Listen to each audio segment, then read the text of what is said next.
and welcome to Mondo Thingo. Tonight, how much does it cost to get into bed with Oscar? What's lurking in Peter Jackson's past? Why do J-Lo and Ben hate raspberries? And when did Elton John surround himself with big fruits?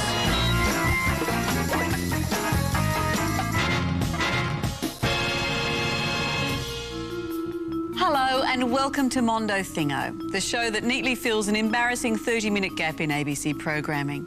And tonight we have a tempting pre-Oscars selection of celebrities, movies, music and much more. In fact, everything you need for a healthy pop cultural diet. So let's start with a tasty entree of a few things that caught my eye this week.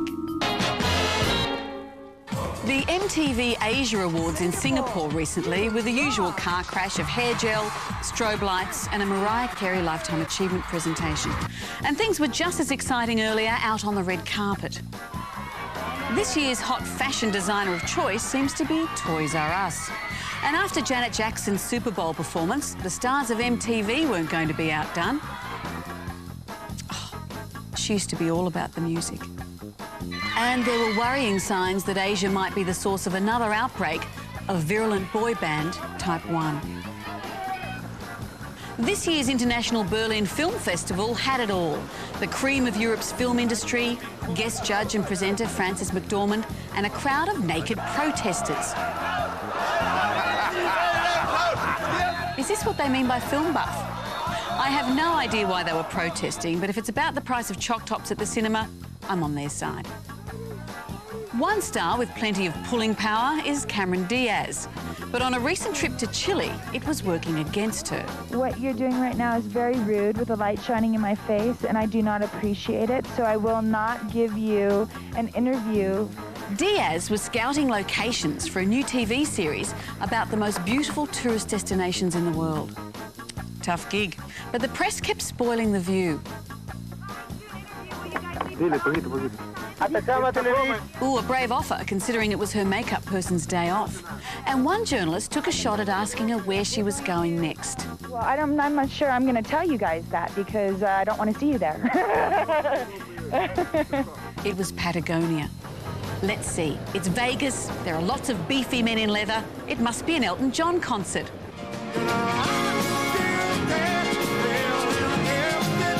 Yes, Elton John is playing Vegas in Celine Dion's purpose-built show venue, the Coliseum. Celine's on holiday, hopefully for quite a while. So Elton is house-sitting in his own spectacular called the Red Piano, with a set that could be modelled on his own lounge room. And the Elton geeks are lapping it up. Tonight was really special and we're just happy to be here. Well, they're happy to be there as long as he isn't playing anything after, say, 1978. George, look, voting for the Logies closes this Friday. Yes, we have a team of 6 people upstairs filling in voting coupons, so choose a frock. Ooh. George, we've got a problem. Channel 9 is everybody's problem. True. David Spade doesn't want to do the interview. Oh, no, he was going to be our first. What's wrong? Well, he said it was something personal. But, I mean, David Spade, has he done anything since the Partridge Family? Surely, that was David Cassidy. David Spade from Just Shoot Me in the new film Dickie Roberts. So what are we going to do? I'll have to talk to him. Well, whatever you do, don't call him Daryl. He seemed to find it rather irritating. Ready for your link? Yeah. They call themselves the Academy of Motion Picture Arts and Sciences. But really, when was the last time a scientist got an Oscar? No, the Oscars are all about filmmaking. Breakfast at Tiffany's, The African Queen, Singing in the Rain, 2001: A Space Odyssey. Not one of those films was even nominated for a Best Picture Oscar, but The Prince of Tides was. Must have been a very quiet year. So as the world prepares to honour what Jim Carrey once called the Lord of all knickknacks, we try to unravel some of the mysteries and contradictions of that enigmatic star maker, Oscar. Right now, Naomi Watts is everywhere. Sure, it's part of pre-Oscar frenzy, but why Naomi and not the other nominees? Is she more talented? Or is she driven by the best-funded marketing machine? Oscar campaigns have become increasingly extravagant, and this year the Academy tried to crack down on the spending. But their new rules have hardly curbed the studio's lavish campaigns. The Oscars are on this Monday Australian time, and like every year, they're causing a champagne-fuelled madness. Cinema goers buy into it because they love films and they love the stars, while the movie industry buys in because it loves money. The measure of your success is dollars. How many people went to see your movie? Victoria Triol is the Senior Acquisitions Executive for Miramax Films in Australia. Miramax has had films nominated for Best Picture every year since 1992, and they take the Oscars seriously. It tells a lot more people than you would otherwise have access to that this is a movie that they could well be interested in. And here's the proof. 2 years ago, A Beautiful Mind made $170 million in the US alone, and almost a third of that poured in between its Oscar nomination and the ceremony. No wonder Oscars' darlings are always so grateful. Thank you to the members of the Academy. Thank the members of the Academy. Thank the Academy. But who is the Academy? Jan Chapman is an Academy member, Baz Luhrmann, Catherine Martin, anyone that has been nominated for an Academy Award, and their members have the opportunity to nominate other industry identities. There are 5,816 Academy members, and their votes are swinging. There was a period where there were films that were made every year and they were stamped, "This is our great Oscar hope." Big epic films, sweeping landscapes. But then along came Harvey Weinstein, the hard man of Miramax Films who decided to shake things up a bit. We seem to be winning the race now. He lavishly funds Oscar campaigns for rank outsiders he adores, like his 1998 film Shakespeare in Love. What's it called? Romeo and Ethel, the pirate's daughter. What is the story? Well, there's this pirate. This skillful but slight film managed to knock over Steven Spielberg's lavish war epic Saving Private Ryan. Michaela Boland is a film journalist for Variety and the Financial Review. It's industry law that Miramax spent $14 million on the campaign for Shakespeare in Love. Strangely enough, it all turns out well. I'm not for 1 minute suggesting that Miramax bought the award for Gwyneth Paltrow, but they certainly had a much higher profile Academy campaign. If there's a way of buying an Oscar, you know, someone should tell us.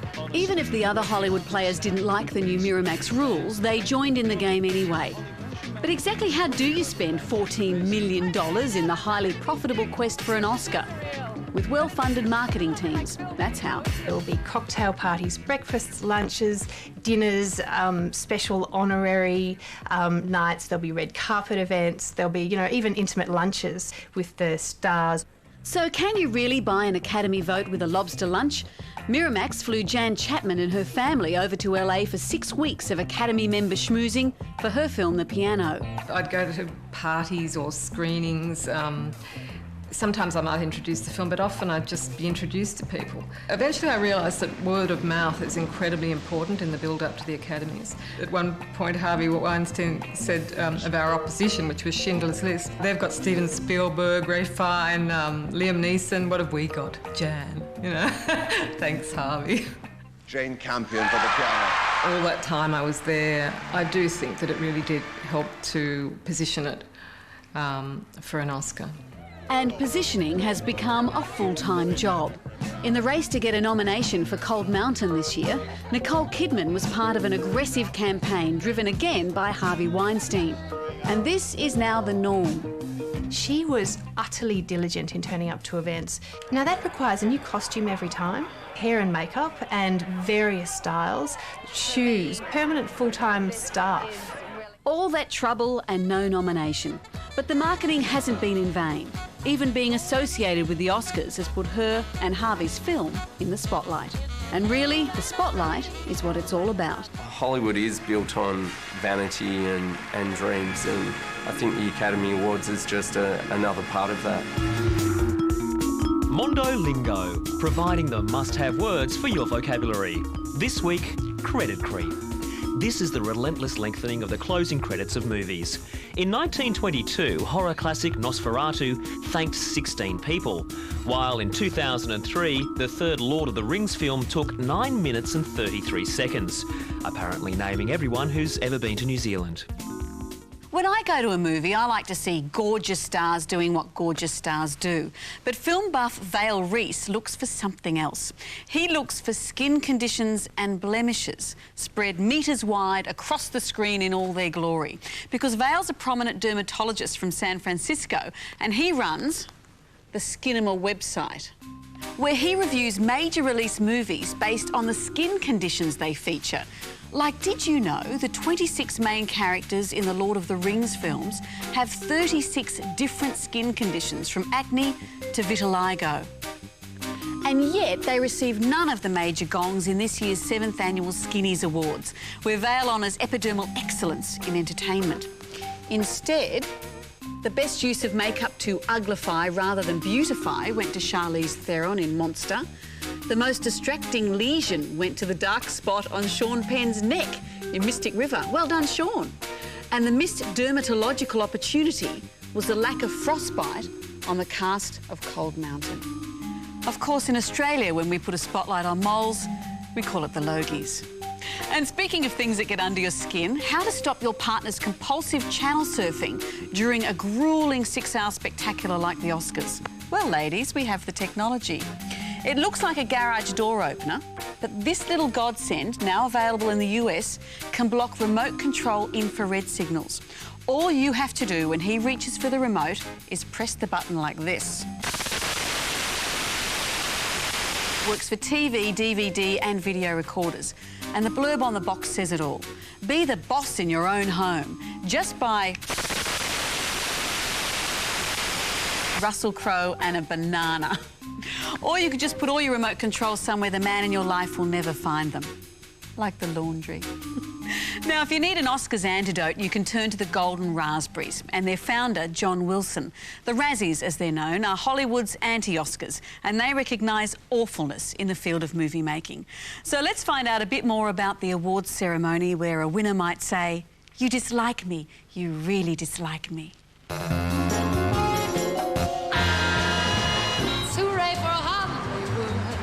The Golden Raspberry Awards have been a growing part of the Hollywood awards season since 1980. This annual event performs the laudable community service of roasting Hollywood's biggest turkeys. The Razzies are the brainchild of John Wilson, a Hollywood advertising copywriter who can see beauty in even the most spectacular cinematic belly flop. The Razzies actually started as a party joke. They were part of an Oscar potluck party that I used to do in Hollywood. And the joke just grew and totally got out of hand. Many people think I just make it up, and I actually don't. It's voted by nearly 600 members. We do have members in Australia, and they're sort of a combination of film critics, film journalists, filmmakers, and what we call frequent film goers. The 24th annual Razzies will be held in LA this weekend, a day before the Oscars. Each year they garner more press coverage from around the globe, meaning this year's nominated films really have nowhere to hide. And here they are. The Mike Myers film that went splat, Dr. Seuss's Cat in the Hat. It's a complete disaster. Well, what are you gonna do? Charlie's Angels Full Throttle, the sequel which offers more of the same. Killer, huh? I just got so excited. When it's big like that, I just love to ride it hard and rough. And then there's the first ever reality TV style movie. This trash fest is The Real Cancun. So none of you girls want to make it out or anything? But any race has a favourite. This year's is Ben and J-Lo's on-screen debut. Well, the movie everyone expects us to give all the awards to this year is a notorious box office bomb called Geely. Rhymes with really, as in really bad, really embarrassing, really not a popular movie. It polled so heavily in the nominating process that it looks like it could be the first film to win all 6 top awards.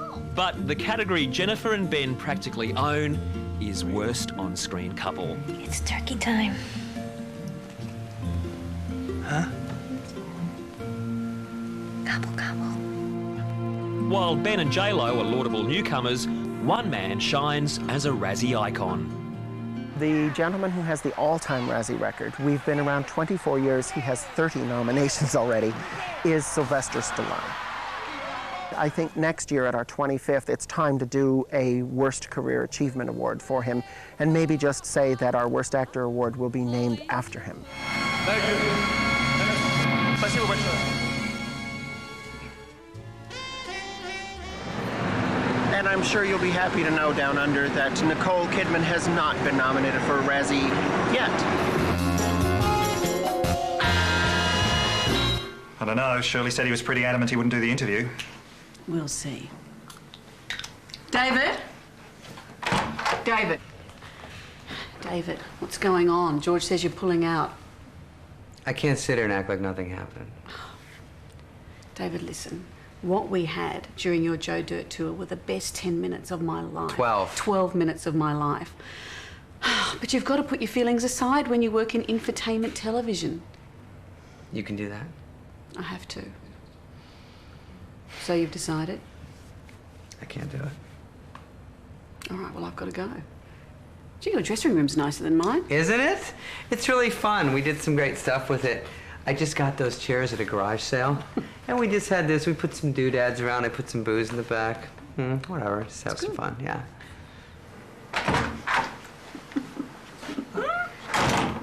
No, the interview's not happening. Oh. Well, we might just go straight to cheat notes. George, who do I talk to about getting a better dressing room?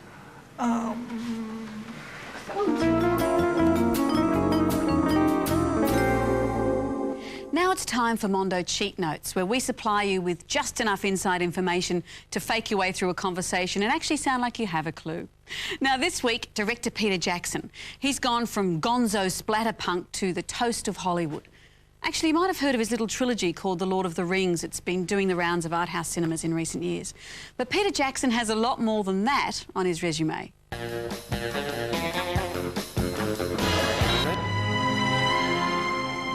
Director, producer, writer, editor, puppet maker, actor. There are many ways to describe Peter Jackson. But in just 3 short years, he's gone from relative obscurity to be known the world over as the man who brought the daunting Lord of the Rings trilogy to the screen. The third instalment, The Return of the King, has been nominated for 11 Academy Awards, with Jackson hot favourite as Best Director. So how did Jackson become an A-list director? He's never lived in Hollywood, he's rarely seen in long pants, he hates wearing shoes, and he comes from what some might think of as a disreputable past. Shortly after leaving school, Peter got a job at the local paper in Wellington. With his wages, he bought a camera, and with DIY enthusiasm, he put it into action. Enlisting his friends as cast and crew, he started making a short film which, over 4 years, evolved into his debut feature, the brain-exploding and aptly named Bad Taste. While low budget, it showed a glimmer of what was to come, but no Oscar nominations here. His next project was Meet the Feebles, a hilariously perverse puppet movie which was Jackson's spin on the Muppets, complete with his now signature gross-out sensibility. Oh, shit! I was just about to pop my cookies! With this film, his cult status was set in stone. In his third film, Braindead, Jackson cleverly inverts the traditional zombie movie theme. The main character, Lionel, doesn't want the zombies in his house to get out, rather than in, because his neighbours might discover what's going on. Party's over. Amid all the gore, who would have thought Jackson was about to evolve into a more emotionally sophisticated filmmaker? Set in 1950s New Zealand, Heavenly Creatures is based on the true story of 2 teenagers who plan a murder. Though quite macabre, Jackson gave the film a poetic atmosphere, and it helped launch not just his career, but the career of debuting actress Kate Winslet. It's everyone else who's bonkers. Jackson had moved closer to the mainstream, but on his own terms. He was also expanding his movie-making possibilities. To create the fantasy worlds and heavenly creatures, Peter helped establish Weta, New Zealand's foremost and now world-famous special and digital effects facility. This company would eventually play a key role in his production of the Lord of the Rings trilogy. Next, he chose to work on a pet project, Forgotten Silver, which was made in part to commemorate New Zealand's 100 years of cinema.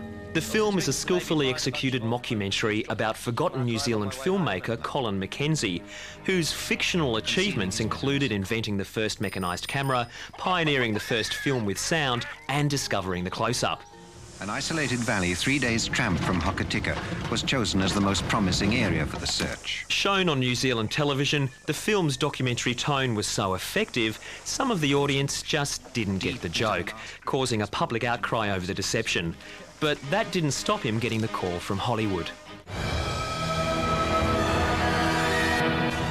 The Frighteners, starring Michael J. Fox, was originally an episode for TV series Tales from the Crypt. But the executive producer loved it so much, Jackson was asked to make it into a feature film. A trademark Jackson creation, funny but extremely dark, it didn't sit well with audiences and failed at the box office. Next came Jackson's defining moment, the Lord of the Rings trilogy.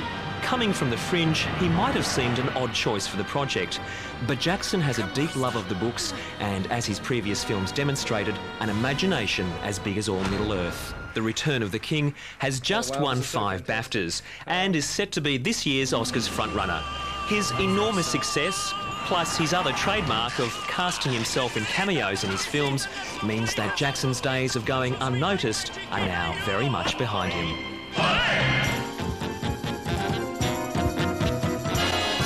A well-placed song can make an iconic movie moment that people will talk about long after they've forgotten the film.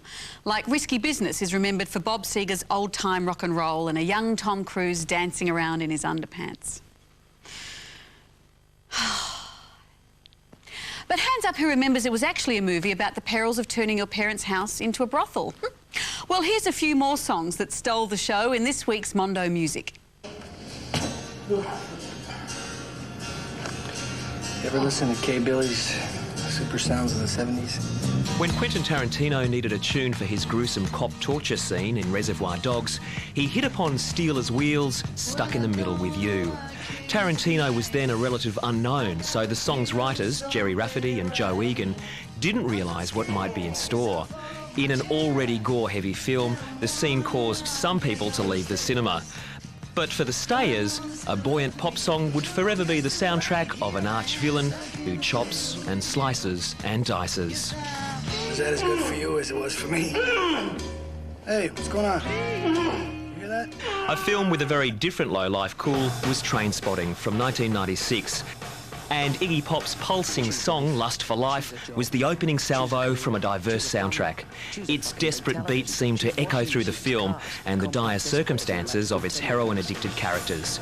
The filmmakers denied that the film promoted drug use, but it certainly made you want junkies as your new best friends. 1961 Ferrari 250 GT, California.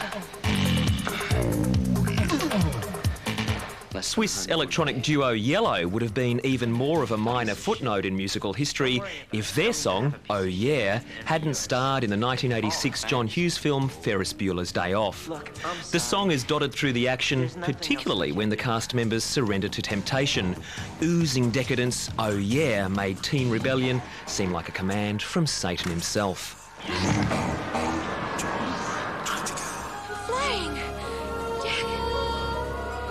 When director James Cameron made his epic and budget-busting hit Titanic, cramming it with high romance and state-of-the-art special effects, he did the audience a big favour. He put the Titanic's big song away from the action of the film. Instead, Celine Dion's saccharine and sentimental My Heart Will Go On was sung over the end credits, making it easy to pick up your remote control and... George, do you think Steve Irwin's Baby would count as most popular new talent? Daryl Spade's gone. Here's the autograph. Oh, who's a David Spade fan? No, Kerry O'Brien asked me to get it for him. Oh, let's see. From David Spade for Kerry, you foxy lady. Oh, what? OK. Look, take it to the art department and get them to change it to Foxy Dude. All right. OK, ready for the next link? Yeah. Well, we've come to the end of another show, but I think we've got time to squeeze in just a little bit more. Frank Stallone is the brother of Razzie legend Sylvester, and to forge his own showbiz identity, Frank made himself a music showreel. Now, a showreel is a tape of career highlights that performers send to industry executives, who then use them to prop up wonky table legs. Well, we've managed to get our hands on the showreel of Frank Stallone, brother of Sylvester. This tape is a lovingly crafted record of a career lived in the shadows. Frank, brother of Sylvester, demonstrates his gift in various styles. If you love that 80s visual sensibility, you'll love this. Musician, actor, boxer, Frank, brother of Sylvester, is truly a Renaissance man. Assuming Renaissance means not very good at anything. Bye for now. Now, your invitation to sit back and enjoy the artistry of Frank Stallone.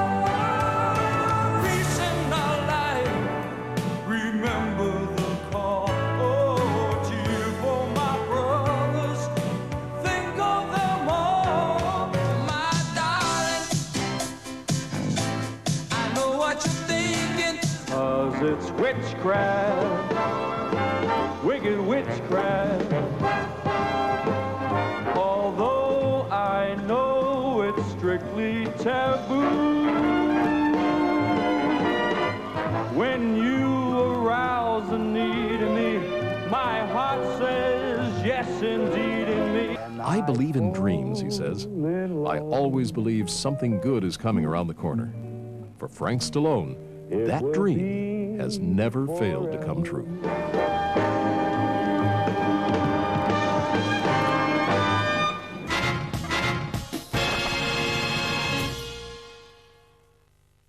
Saturday, it's great entertainment. What a creature of bourgeois happiness. Hilarious. Together for